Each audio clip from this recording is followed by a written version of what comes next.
Post অফিসের letter writer বা আবেদন লেখক। মানুষের হয়ে চিঠি, আবেদনপত্র ও দাপ্তরিক ফর্ম লিখে দেয়াই যার কাজ। অথচ সেই পত্রলেখকই মেয়াদি হিসাব খুলে দিতেন পোস্ট অফিসে আসা সাধারণ মানুষদের, আর এভাবেই হাতিয়ে নেন কোটি কোটি টাকা।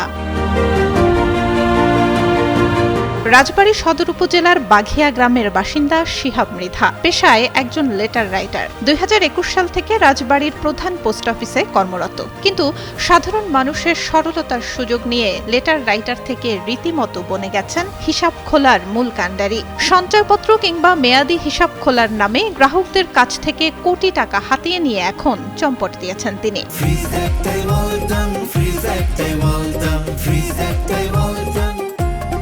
এভাবে আত্মসাৎ করেন অর্ধ শতাধিক গ্রাহকের টাকা। আসার পর কাউন্টার জিজ্ঞাসা করে যে আমি একটা বই করবো, ওই টাকা তোমার দেবো কেমনি কি করে, তারা দেখা যায় যে শিয়াবে ওই জায়গা যান উনি আপনার বই করে দেবেন। ভুক্তভোগীদের অভিযোগ, ডাকঘরে টাকা জমা বা মেয়াদি হিসাব খুলতে গেলে সংশ্লিষ্ট কর্মকর্তা কর্মচারীরাই পাঠাতেন শিহাবের কাছে। সাদা কাগজের স্লিপ ধরিয়ে টাকা রেখে দিতেন শিহাব, আশ্বাস দিতেন পরে সঞ্চয় বই দেয়ার, কিন্তু আর পোস্ট অফিসের কাউন্টারে জমা হতো না সেই টাকা। ক্যাশিয়ারের কাছে আমি জিজ্ঞেস করলাম, ভাই আমি কিছু টাকা রাখতে চাই, তো এখানে কি ভাবে রাখবে? তো উনি আমার দেখাই দিলেন যে ওই জায়গায় সাহেব কাজ করতেছে, সাহেব নামে একটা ছেলে, ওরা দুজন ওইখানে যান। ওখান তো আমাদের বই করার কথা বলে টাকা জমা দেয় এবং রিসিপ্ট দেয়, একটা রিসিপ্ট নিয়ে ৩-৪ মাস পরে এর ভিতরে অনেকবারই আইসি, আসার পর তো আমাদের বই হয়েছে কিনা, তারা বলে বই হয় না। উনিগুলো আমার কাছে না, আপনি সিয়াবের কাছে দিয়ে একটা রিসিপ্ট নিয়ে আসেন। এই স্লিপটা দিলে আমি আর তারপরে মহিলার কাছে আসলাম। গত ৬ জুন পোস্ট অফিসের নবাগত পোস্টমাস্টারের কাছে এক নারী তার সেভিংস সার্টিফিকেট চাইতে আসলে শিহাবের দেয়া সাদা কাগজের স্লিপ দেখে সন্দেহ জাগে তার। কর্তৃপক্ষকে বিষয়টি জানিয়ে তদন্ত কমিটি গঠনের অনুরোধ জানান তিনি। একজন মহিলা গ্রাহক একটা স্লিপ নিয়ে এসে আমাকে বলল যে স্যার আমি একটা বই করতে দিয়েছি, আমার বইটা হয়েছে নাকি স্যার একটু দেখে দিন।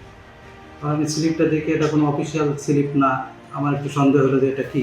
হঠাৎ একদিন দেখি এরকম আরও কিছু স্লিপ আসছে,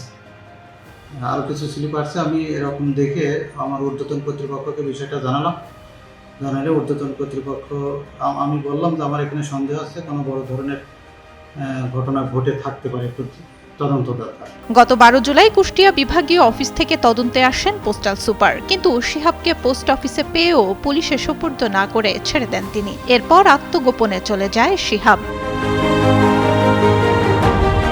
এদিকে টাকা আত্মসাতের খবরটি ছড়িয়ে পড়লে দিশেহারা হয়ে পড়েন গ্রাহকরা। শিহাবের বাড়িতে গিয়ে তার খোঁজ না পেয়ে অফিসে এসে টাকা দাবি করছেন তারা, করছেন মানববন্ধন ও বিক্ষোভ কর্মসূচি। আর টাকা হারানোর আশঙ্কায় পোস্ট অফিস থেকে টাকা তুলে নিতে শুরু করেছেন গ্রাহকরা।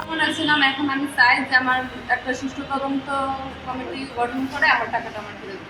পোস্টমাস্টার জানান, এই ঘটনায় ১৬ জুলাই ৪ সদস্য বিশিষ্ট একটি তদন্ত কমিটি গঠন করা হয়েছে। দ্রুত তদন্ত শেষ করে প্রতিবেদন ডাক অধিদপ্তরের মহাপরিচালকের কাছে জমা দেওয়ার নির্দেশ দেওয়া হয়েছে কমিটিকে। কুষ্টিয়া থেকে একটা তদন্ত টিম গঠন করা হয়েছে। তদন্ত টিম ইতিমধ্যে তদন্ত করছেন। তদন্ত রিপোর্ট আমরা এখনো হাতে পাইনি। তদন্ত রিপোর্ট হাতে পাওয়ার পরে আমরা পরবর্তী পদক্ষেপ কি সেটা জানাতে পারব। শিগগিরই শিহাবকে বিচারের আওতায় এনে দ্রুত টাকা ফেরত দেওয়ার দাবি ভুক্তভোগীদের। সুলতানা সুরমা, যুগান্তর নিউজ।